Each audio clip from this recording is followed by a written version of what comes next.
Normally we've shown live blade in the past, but this fluffy mat here is not conducive to doing that. It's a little bit more dangerous. So we'll be happy to show you those things later on, even after the demo.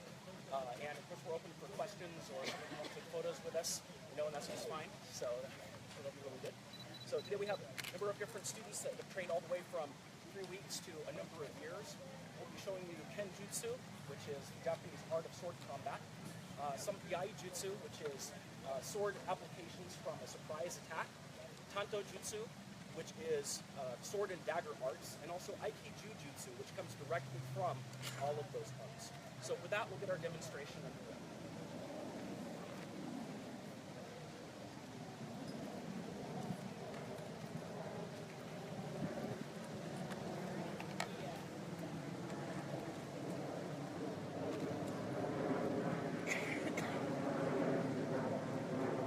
So we're going to start off with Kenjutsu, and we're going to be showing some kata. Kata, contrary to popular belief, are not meant to show you combat application, but they actually do show you things like distance, timing, energy, meta energy, and relationships. Those are the things that you have to have in sword combat or any sort of combat to surprise your opponent and to train effectively.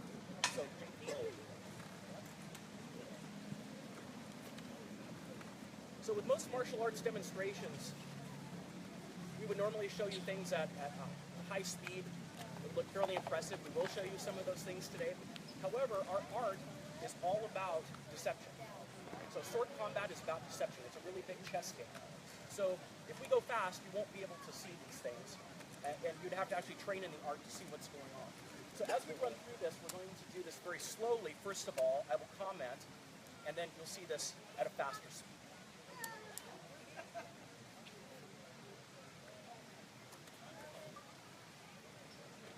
So this kata first teaches proper distancing. Different sword postures. You'll notice there's no blocking.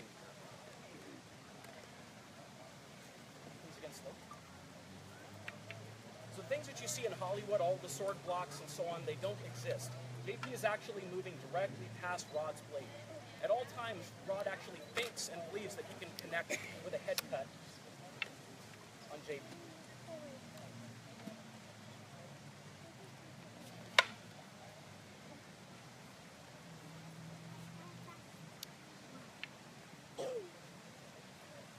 Now moving on to second sword slowly. Not all sword arts teach the second sword. Samurai kept many different weapons on them, up to 5. They were basically like the Marines of their day. There were chains, there were sickles, swords, short swords, daggers, throwing knives. Anything that could be used against the opponent to survive is what you would use. This is one of the things that our art stands out from Iaido, which typically does not use a second sword.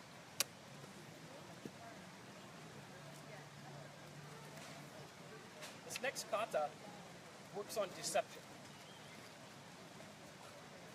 So Rod actually presents the blade to JP. So JP actually sees that and believes that he can cut Rod's head. Rod slips right past that. You'll notice our movement is very different. We have to move in specific ways to move past the blade and to let it go. The blade actually slips past and your mind keeps going. Blocks will stop your mind and stop the opponent's mind, and he can counter.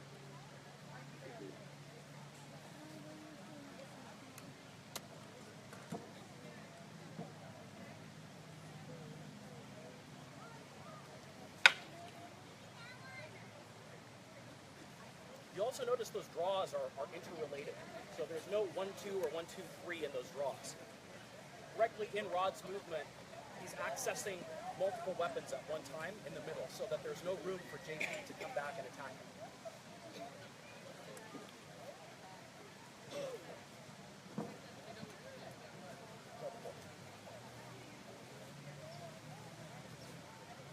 This next and last kata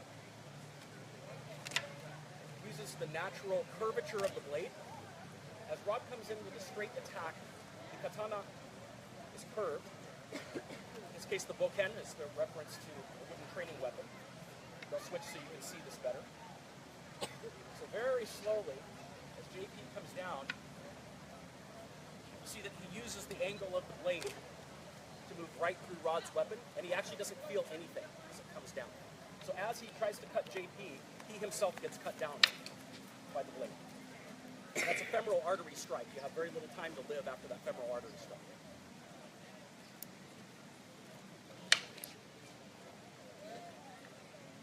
The important thing with Kenjutsu is how to survive these. So about a third of them ended in the other person dying, a third of those combats ended up in you dying, and the other third ended up in both people dying. So your odds of survival are pretty bad. So with a blade, you can imagine these are wooden weapons, and they're about yay wide, but the actual blades are very thin, and so you have very little margin for error. So our movements have to be very precise. After about 8 months to a year and a half, we graduate up to live weapons after you're ready for it. So all the swords that you see are actually live. The other ones that we have are live. We use live Tanto, live daggers, and so on, because it keeps us honest in our practice.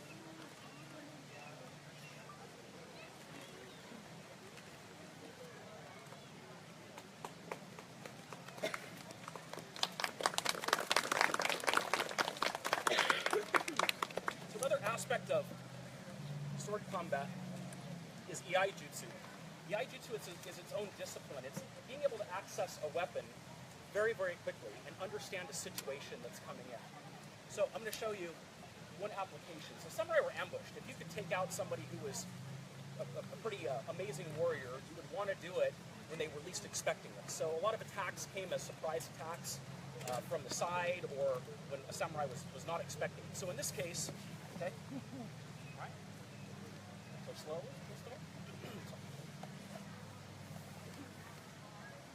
So as I'm walking along and Rod attacks, my movement has to be right on. If I step, he follows me, and I get cut down in a moment. The entire time I have to move and train my movement so that as he comes in for this attack, and I don't know the timing, but I notice JP is here. I'm hiding my blade, moving underneath, cutting him down at the same time. Typically these combats were one person against multiple. If you're going to ambush somebody, you might as well improve your odds. Remember we talked earlier about the 33, 33, and 33%. If you could survive, you would have 2 of your friends or 3 of them also do a surprise attack against someone. Hey!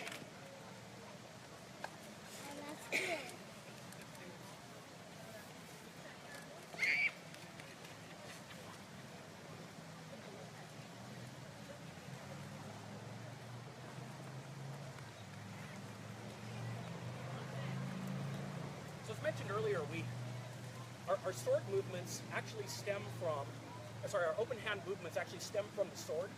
So when we learn the sword, when we learn any sort of knife combat, we also learn how to move in Jiujutsu. Jiujutsu actually originally comes from the sword. Most people in most schools have lost this connection with the sword, but we have not lost it, we've actually kept it. Our mother art is the Nami Aiki-Jujutsu.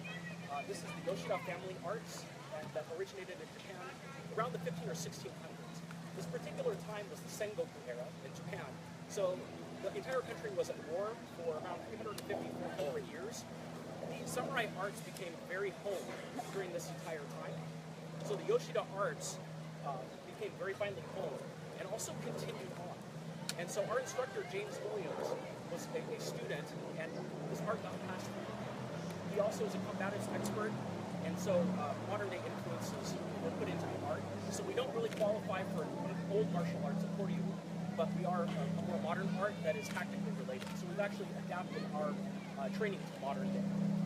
So next we're going to show you how the sword actually relates to movement. So what you're going to see is rolling, which is very important to what we do. In order to move around a blade, you have to be able to relax. So if you're really tight, you can't move effectively or correctly. So you're going to see JP and Rod demonstrate rolls. One of them will have a weapon and the other one will not. You can see a correlation there. You're going to see exactly the same thing.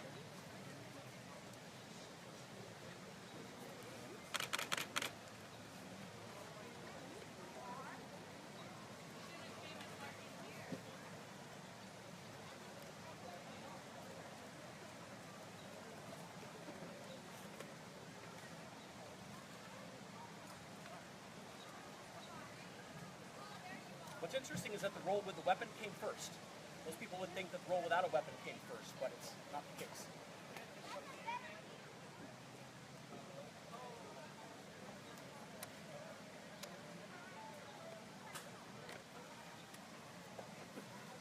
So the rolls are meant to preserve the weapon. If you put weight on the weapon, you can crack the saya, which is the sheath of the blade, so you have to be careful. So they're actually not putting any weight on the weapon as they roll. And Rod is also showing what would be Iaijutsu, which would be the immediate application. He's actually accessing the weapon in the middle of the roll.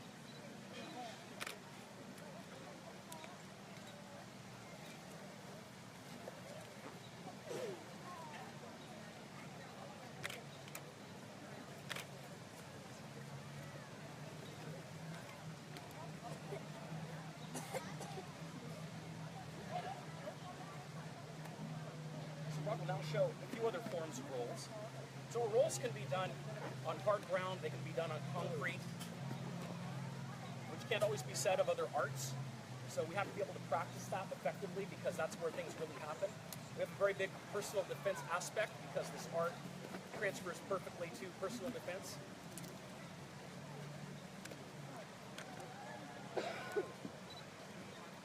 JP is now showing just how relaxed you can be. So you'll notice doing this roll from static, this is a backward roll, he's able to maintain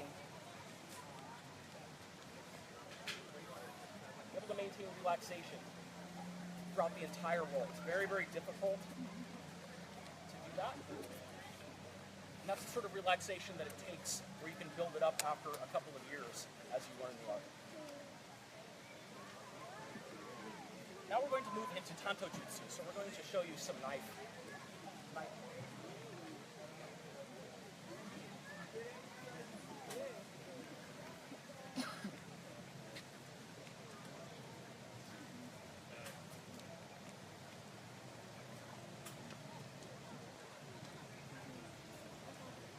For lack of better paper, these are my notes, so I hope I remember what to tell you after this.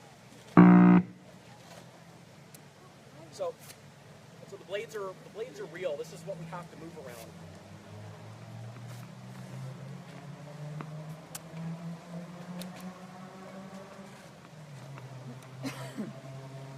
So it's actually putting pressure here. If I move incorrectly and I move away from this, I actually will get cut right now. So I'm going to try to avoid that because I know you guys don't like blood. So we have to move in certain ways. If I move, I try to block, I try to do things that other arts would do, I'll immediately get cut.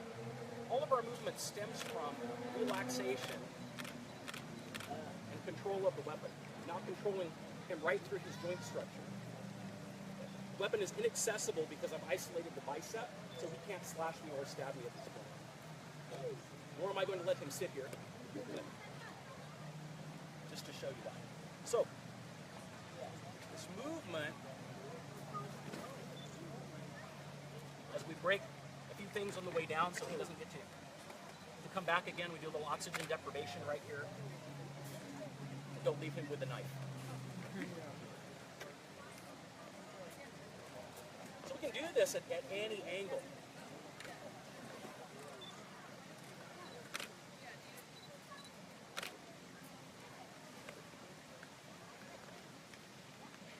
So he comes in for a slash. I move around it. So you see at the last minute, he still thinks I'm there. So all of our movement is like that. May break this, hyperextend it, and then I'm going to take his balance directly over himself while I keep control of the knife right now. You know where that is at.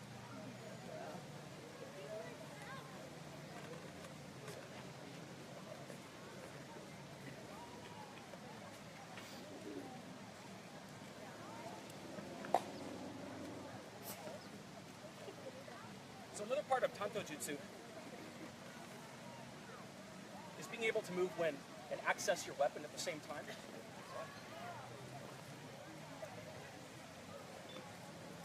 So he may be cutting, or I realize him as a threat and I go to access my weapon. Right? If I try to move against him, it's not going to work. He's probably got a weapon drawn right there, already coming into me, right? So as I try to access my weapon, If I try to access my weapon, watch, this is magic. We're going to move off the weapon, right? If I try to move into him, I can't do this. So I'm going to move my body off. Keep access to my own weapon while I throw him to the ground. Hey! And we would stab him on the way. So I know this seems very practical. So old martial arts were not about sparring back and forth. When we end up in those kind of matches, when both people have sharp weapons, really bad things can happen. And we go back to the both people die sort of thing. So we want to get through this where I end up being the one who survives because my clan and my family depends on it. And at the same time, the other person is struck and does not have a chance to respond.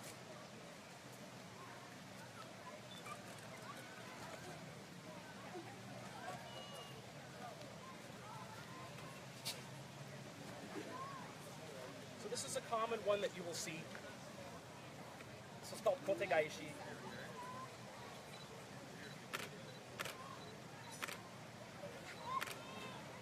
So the wrist is held right in place. We don't lift things around. Right wherever the joint is, that's exactly where we take the throw.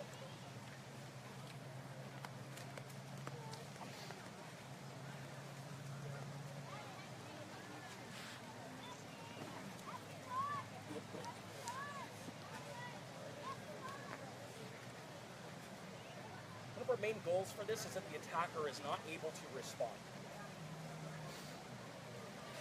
So we don't stop the attack, we actually keep the momentum going and take the attack back into the attacker.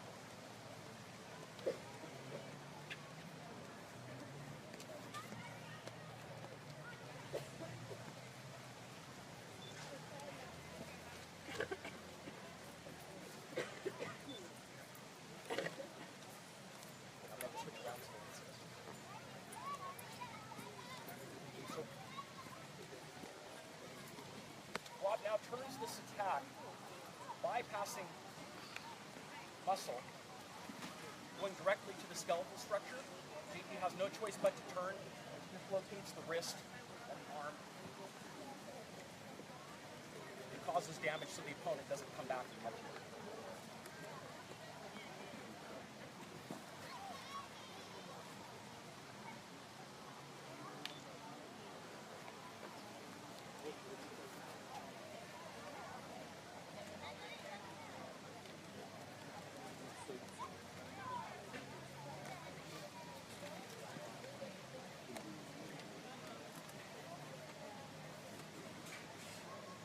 Matt is now going to show, and we're going to show this from static so that you can see what's really going on. This one is called Nikajo. If anybody has studied Aikido or any other Jiujutsu, you might know this as Nikyo. It has different arts, that's a more modern name. So this also stems from knife arts, where Matt can access his weapon. He can draw it. I can't stop him at this point. He moves right in and cuts me down. Process.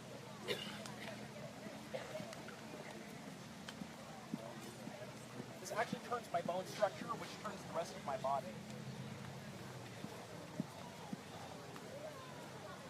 Yeah, you can do it unarmed. So, this also done unarmed.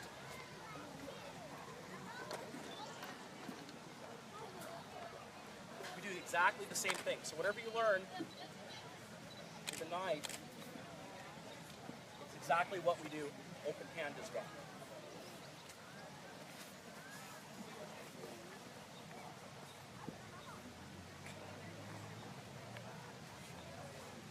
So now we're moving. The last part of our demo is Aiki-Jujutsu. So Aiki-Jujutsu is the open hand part of what we study. And I'm going to borrow.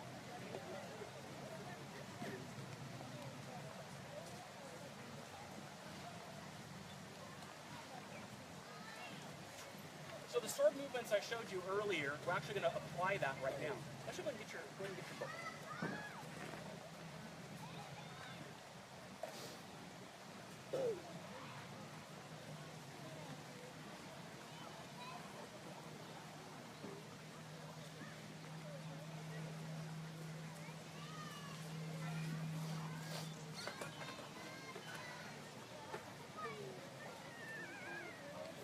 So I'll show you first what we would do in Iaido, Kenjutsu. So as Michael comes in with an attack, with an overhead surprise attack, I don't have much time to respond. So this is all I can do, perhaps in this case, is cut him down in the moment as he attacks.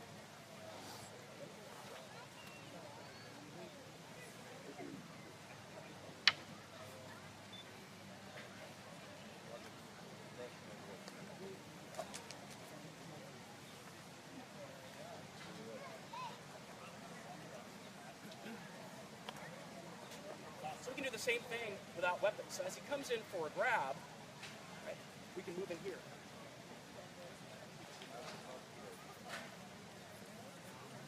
And strike him here.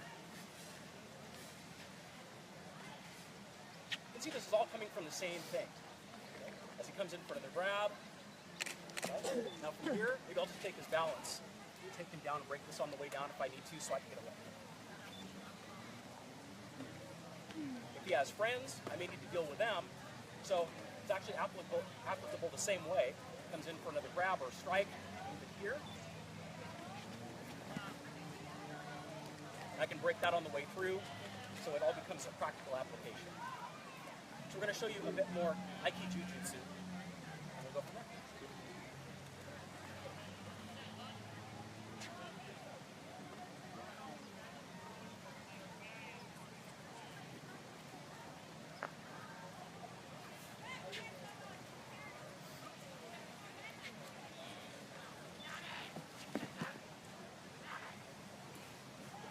So in this exercise, JP enters in to try to throw Matt. Very typical judo throw. Matt responds with another subtle throw in response.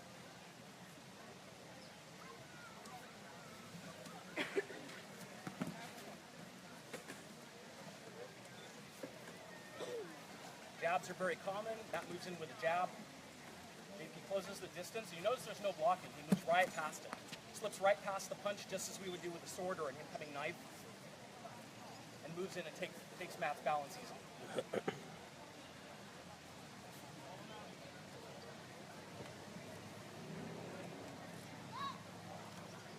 Return.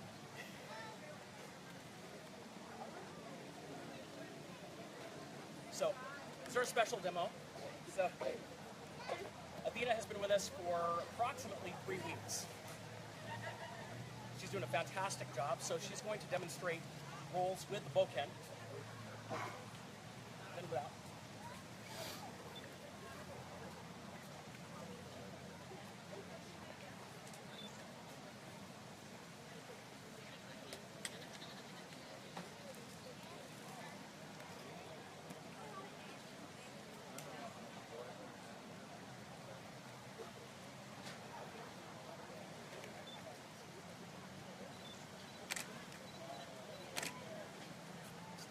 Backward roll.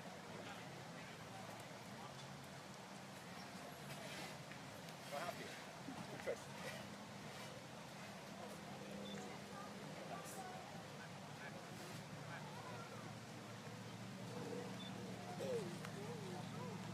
Excellent.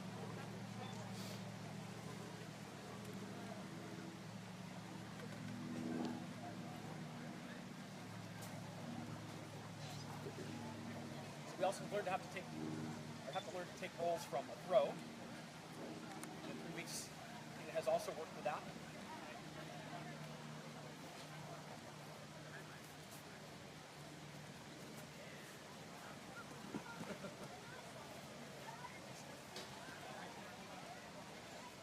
So great work for 3 weeks. This is really good. Yeah.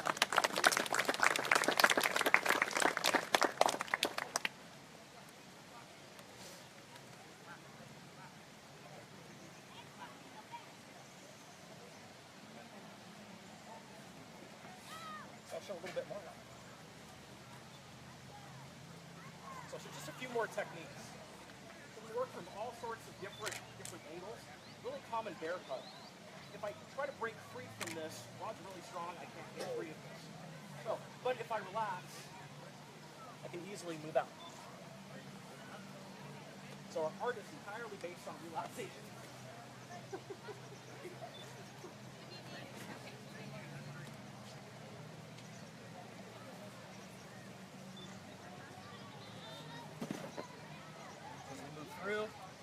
joint locks.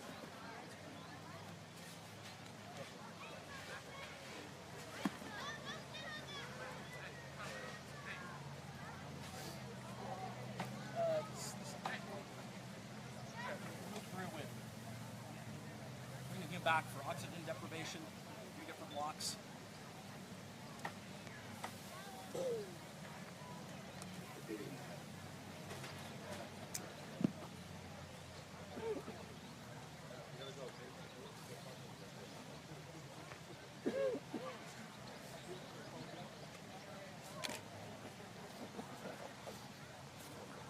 That's okay as long as I survive. Awesome. All right. Anyone else? Very good. Thank you again. I hope you enjoyed our demonstration today. We are available afterwards for any questions you have. We have live blades with us, but this was a bit dangerous here again with the blue mats, so we can show you afterwards. We have brochures at the table, and anyone is welcome to join us for training.